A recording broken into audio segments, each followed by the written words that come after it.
Assalamualaikum warahmatullahi wabarakatuh.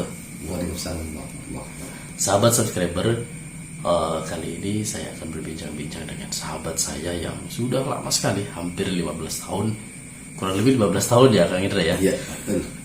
15 tahun tidak bersua secara langsung, tapi kalau komunikasi kita lewat ya baik di Facebook atau di WA ya. Saya juga sempat dengar nih ya Kang Indra itu ini banyak juga katanya jamaahnya atau ya bisa dikatakan murid-muridnya gitu ya. Itu dari anak-anak yang mohon maaf itu kayak anak pang gitu yang kemudian sekarang jadi aktif ke musola, belajar ngaji juga. Itu gimana sih caranya gitu sampai kemudian anak-anak itu bisa mau masuk musola, sholat gitu? Ya tentunya pendekatan ya, yang pertama pendekatan.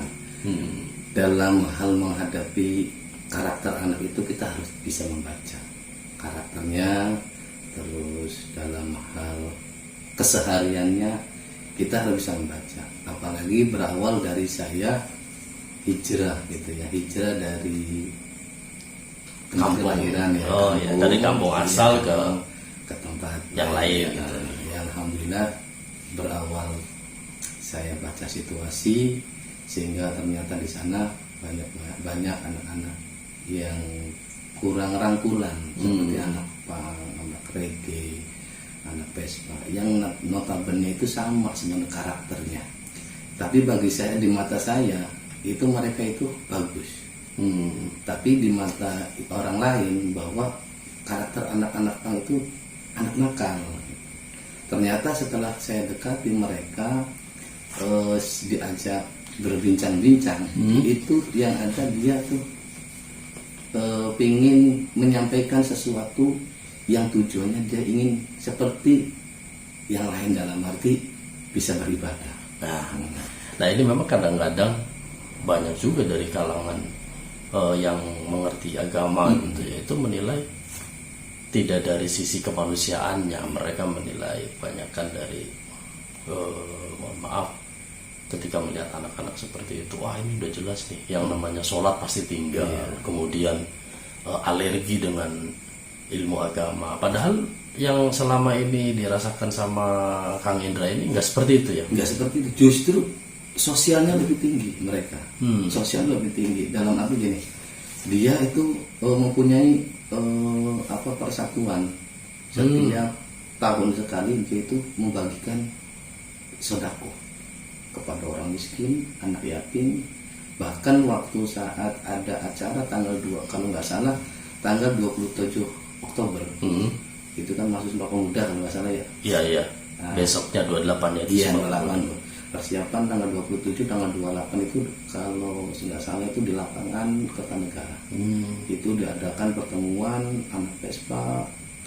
Kalau dilihat itu dari penjuru, justru ya sampai kendaraan itu Vespa dibikin macam-macam lah, sampai di lapangan penuh. Itu berawal mereka ini curhat, datang ke rumah ngobrol, dia minta ada beberapa gengnya atau ketua lah, pas itu ketua datang ke rumah, terus dia ngobrol tentang suatu kebaikan yang dimana dia itu tujuannya adalah menyantuni anak yatim dan juga orang-orang miskin. Ini saya juga sering lihat ya, itu ada anak Vespa, kemudian anak pang, sering sekali itu.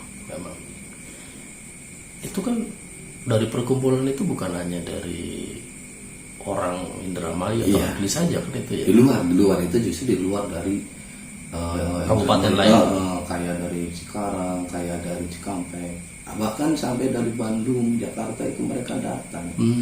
Dari sana dia berangkat tanggal 25, sampai dia berhenti di mana istirahat dulu sampai lokasi dia ini, lokasi tempat pertemuan itu dia dalam kondisi-kondisi yang menurut saya ini perjuangan gitu kan. Sampai dia mau tidur di jalan, dia justru bahkan nggak mau ngambil punya orang, justru dia itu malah lebih baik diberi dibandingkan dia ngambil atau mencuri. Dia tidak mau Nah, balik lagi, ini kan dari beberapa jamaah atau murid dari Kang Indra sendiri, tadi ada dari golongan mereka. Selain pendekatan, itu ada nggak sih amalan-amalan khusus yang kemudian Kang Indra bisa, akhirnya si anak-anak tadi bisa luluh gitu hatinya, mau gitu mendekatkan diri ke musola sampai sholat lagi. Jadi begini, mereka ini sebenarnya kalau untuk berbicara amalan tuh masih nol, masih nol. Cuman di saat dia bercerita tentang kehidupan dia dan dia ingin hijrah menjadi orang yang baik, justru ada beberapa orang yang dia minta pendapat, malah justru membuat dia itu mengecil. Jadi kayak putus asa dia tuh, bukan memberikan motivasi. Bimbingan Iya, gitu. makanya saya punya teknik begini. Di saat kita mendekati mereka, bukan menggunakan dalil, tapi menggunakan akal. Akal dulu yang kita ambil nih, bagaimana caranya dia itu tertarik. Kalau sudah tertarik, dan juga kita punya teknik batasan. Selama saya dengan mereka tidak ada batasan. Dalam maksud gini, dia anak pang, anak gak benar, saya anak yang benar. Tidak, mereka saya rangkul, dan apa yang dia sampaikan saya jawab. Nah, ini dari sini ini menarik sekali. Jarang sekali yang memandang orang lain dari sisi kemanusiaannya. Kebanyakan kita ya sudah menilai orang itu kalau secara lahirnya sudah pakaiannya kurang pantas, kemudian rambutnya, pokoknya dari penampilan luarnya. Kemudian kita menilai, udah ya jelas nih kalau yang kayak gini adalah anak yang tidak baik-baik gitu, anak nakal. Padahal masih bisa itu untuk diperbaiki. Bisa. Makanya dia butuh rangkulan sebenarnya, butuh pemasukan dari kita dalam sesuatu yang tadi, satu kebaikan yang menurut akal pikiran ini nyambung. Tapi kalau kita menggunakan dalil, dia nggak paham dalil, jadi sehingga dia hanya bisa mendengarkan saja. Tapi kalau menggunakan akal, pasti dia masuk dengan itu. Karena kebanyakan nih, yang pertama kali mereka bertanya ini, orang bertato itu boleh sholat enggak sih? Nah, itu banyak seperti itu. Jawaban saya simpel, boleh. Nah, ya biasanya kan ada yang kemudian langsung menakut-nakuti. Iya, jawabannya tidak boleh, sehingga malah justru mereka enggan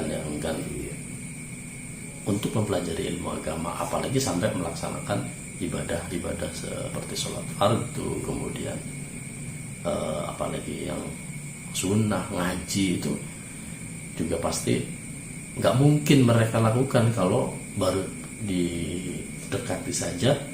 Yang didekatinya sudah berbicara yang menakut-nakuti. Nah, disitulah letaknya, Kang. Jadi di saat dia berbicara, jangan kita ini merasa orang paling bersih, kita orang yang paling banyak ilmu, jangan. Justru di saat dia menyampaikan keluh kesah dia, mungkin kan berawal dia menggunakan yang ditato atau dibikin anting sampai besar begitu. Berawal dia tidak tahu, dia pingin taubat kan seperti itu, dia pingin dalam hati pingin kembali kepada awal, ke jalan yang baik lah. Nah, kalau dia rubah tato yang dia pakai kan nggak mungkin. Saya juga pernah dengar, termasuk kalau Kang Indra sendiri ngefans ya sama Kang Ustadz Ujang Bustami ya. Nah, kalau bicara itu ya, saya ngefans sekali, apalagi dengan karakter gayanya. Iya. Itu justru jadi motivasi bagi saya. Jadi sebenarnya pengobatan itu ada unsur dari dakwah juga. Ada unsur dakwah juga. Kayak Ujang Bustami pun menyampaikan memberantas hal-hal yang seperti itu, sebenarnya itu dakwahnya dia gitu kan. Jadi terkadang ada yang menilai sesuatu itu hanya buat konten saja, padahal itu berawal dia sampaikan dakwahnya, sehingga dengan itu di tempat pendepokan itu ya ada khusus dikiran bersama untuk pengobatan batin yang tadi terkadang orang yang kadang terasa gini, ini kena guna-guna atau ini kena penyakit ini. Di medis ini nggak sembuh gitu kan, penyakitnya nggak ada. Terus dibawa Ujang Bustami, setelah disembuhkan pas pas dikontrol lagi di bukan WSG ya, intinya mah dilihat penyakitnya lah ya, itu baru kelihatan. Itu secara keilmuan itu memang jelas namanya penyakit yang katakanlah ya penyakit yang non medis. Iya, non medis itu seperti mereka si pasien ini sakit gitu kan, cuma di saat dibawa ke medis ini nggak ada penyakitnya, tapi dia dalam segi sakitnya ada, terus kayak semacam wujudnya pun kelihatan, entah itu benjolan, entah itu ada rasa napas yang kurang baik atau apa, itu dirasakan oleh si pasien tersebut. Nah ini tadi kan katanya ngefans banget ya. Saya juga sempat sering baca-baca di media sosialnya Kang Indra ini, saking ngefansnya, termasuk juga setuju juga dengan cara pengobatan yang bukan pengobatan ya, lebih ke apa ya, saya sering lihat banyak sekali terapi lah kalau sekarang mah ya, datang ke Padepokan Kang Ujang Bustami ini, sampai Kang Indra juga di rumah berencana membangun sebuah padepokan juga ya, gitu ya. betul. Nah itu apakah mau mengikuti langkah-langkah jejaknya Kang Ujang Bustami atau gimana itu kan? Ya kalau kita melihat langkahnya nanti kesamaannya nanti ada, mungkin ada sedikit berbeda lah. Nanti gini, Ujang Bustami dengan teknik seperti itu, kita juga tekniknya lain gitu. Nah termasuk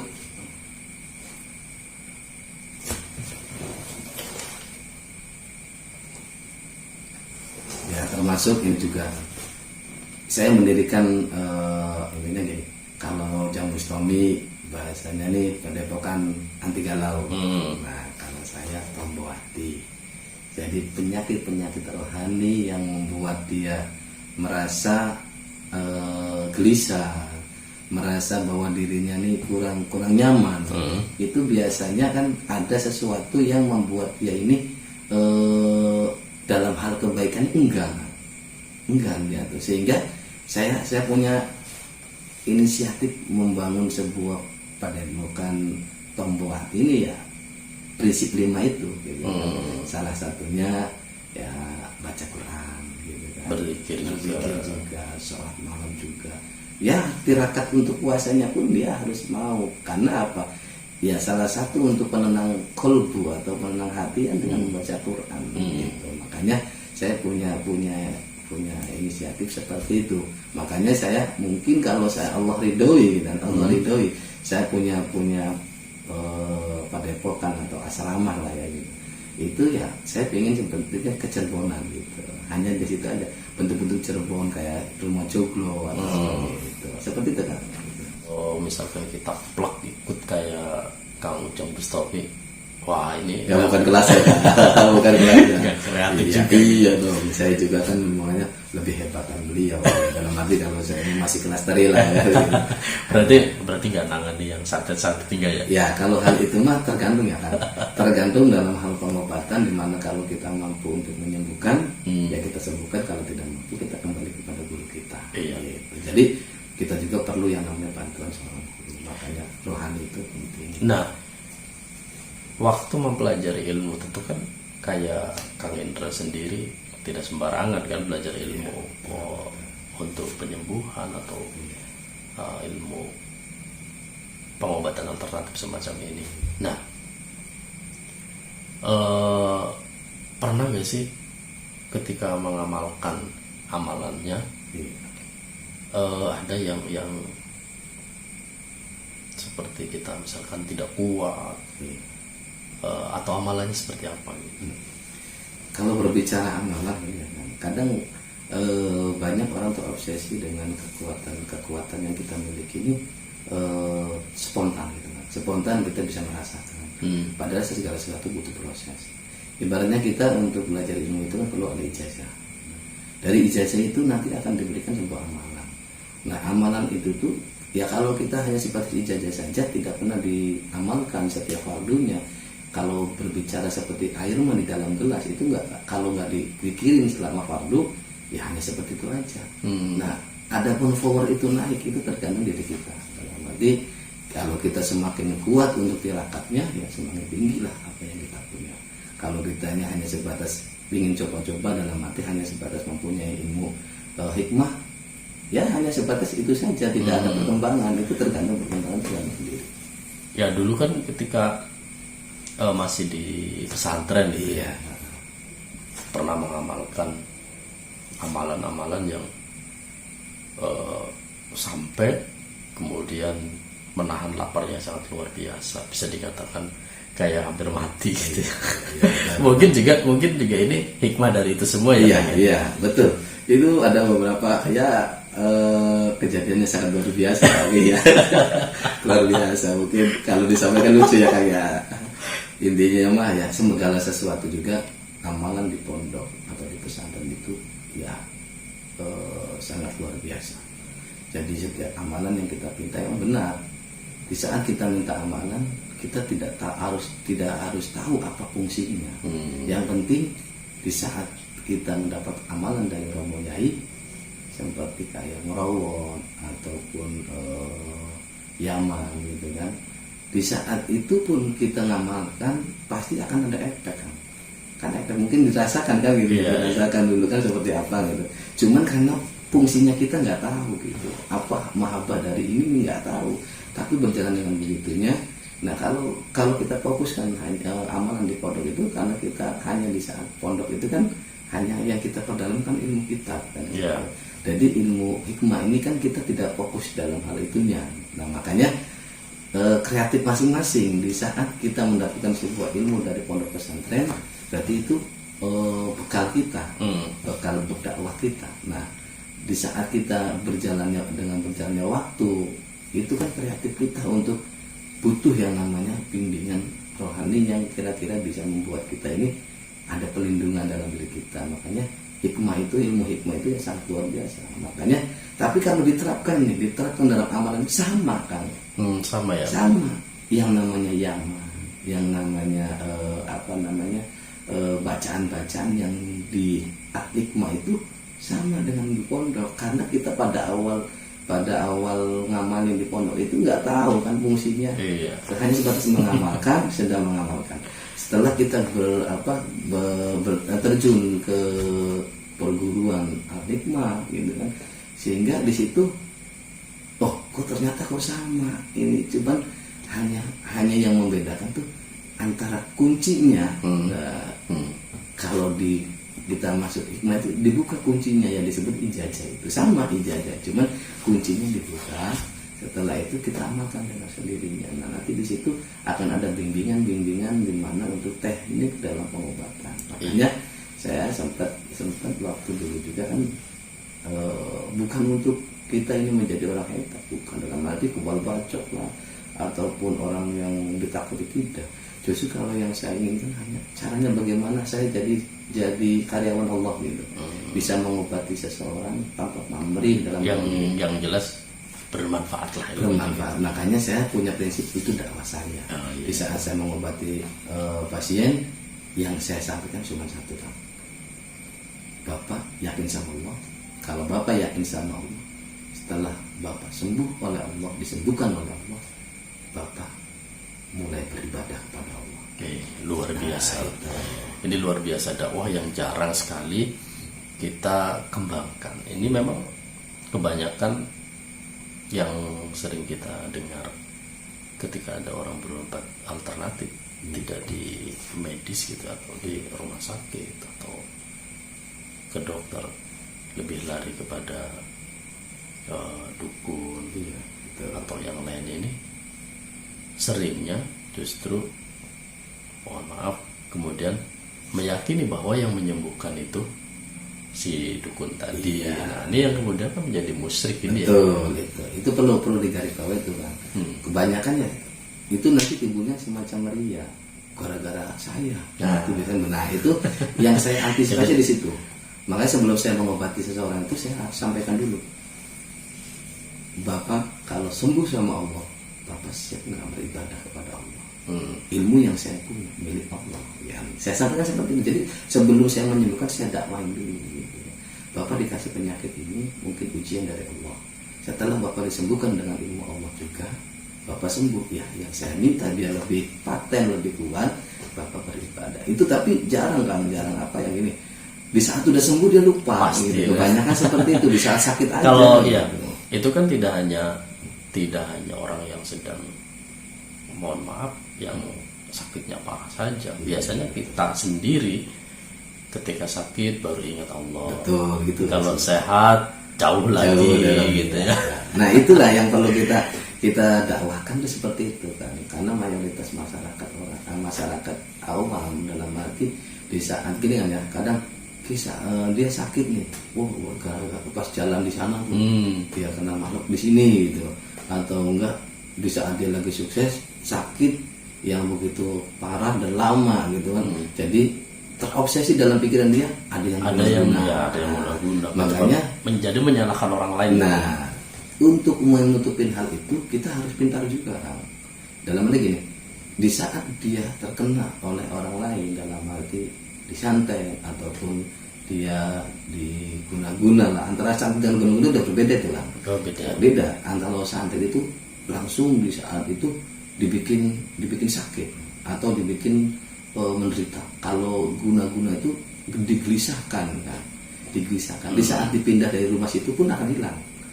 Tapi kalau disantet itu dibawa pindah kemana aja pasti masih ikut. Nah, untuk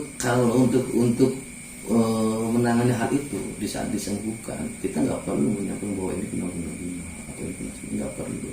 Tinggal kita kembali kepada Allah. Ujian yang Allah berikan ini ada satu teguran kita.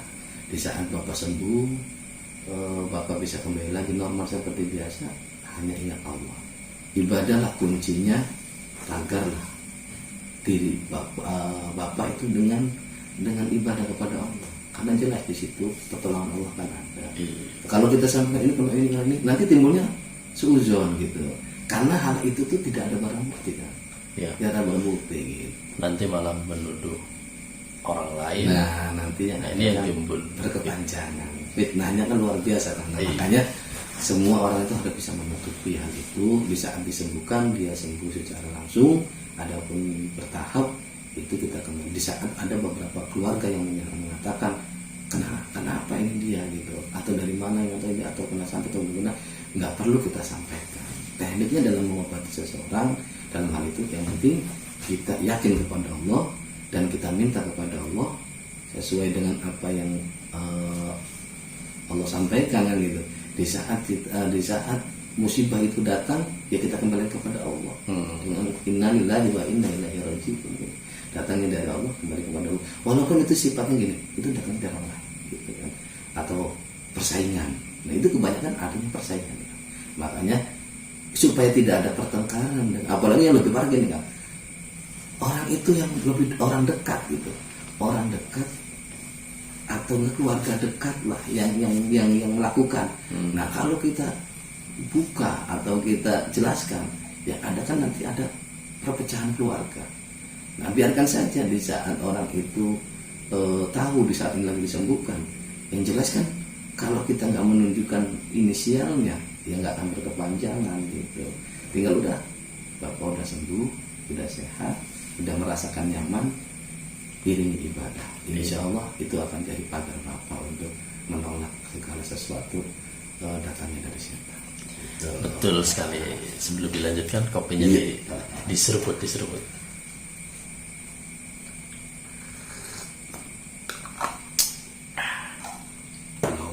Cari berasik ya Kang. Iya.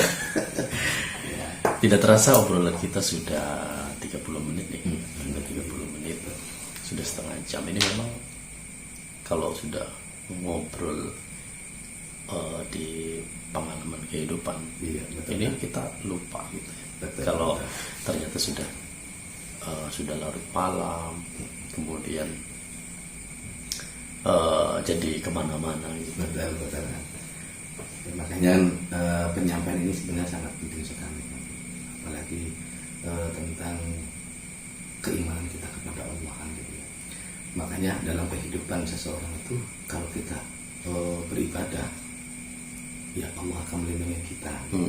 Kebanyakan orang yang terkena seperti itu kadang kan jiwanya kosong, wadahnya kosong, mudah dimasukkan oleh makhluk halus, atau juga terserang dengan orang-orang yang tidak bertanggung jawab. Iya, makanya dengan ibadah kuncinya. Kunci ibadah itu ya sangat penting lah. Di saat kita beribadah pasti kita di situ ada kalimat A'udzubillahi minasyaitonirrajim, bismillahirrahmanirrahim. Itulah sebenarnya pagar dalam tubuh kita. Makanya kalau orang banyak membaca ta'awud terus dan diiringi dengan baca ayat kursi, insya Allah ayat kursi itu sebenarnya pagar. Makanya kalau orang-orang dulu gitu, kalau malam 10 syuro gitu ya, atau yang dikenal ya 10 syuro ya gitu, itu dianjurkan membaca surah ayat kursi itu sampai 360. Karena dalam 1 tahun 360 iya, hari 360 hari. Kalau kita baca 360 hari berarti Allah melindungi kita saat itu juga. Makanya itu banyaklah untuk memagar tubuh diri kita tuh banyak sebenarnya Allah sudah turunkan. Ya, padahal tadi bacaan ta'awud itu sedikit, tapi manfaatnya sangat luar biasa. Iya. Baik, sahabat subscriber yang saya cintai dan yang saya banggakan, pada kesempatan hari ini ngobrol bareng saya dengan Kang Indra dicukupkan dulu. Insya Allah kita akan ketemu di lain kesempatan, dan terima kasih atas waktunya Kang Indra. Sama-sama. Semoga ke depan kita daripada saat waktu kosong kita bisa ngobrol-ngobrol.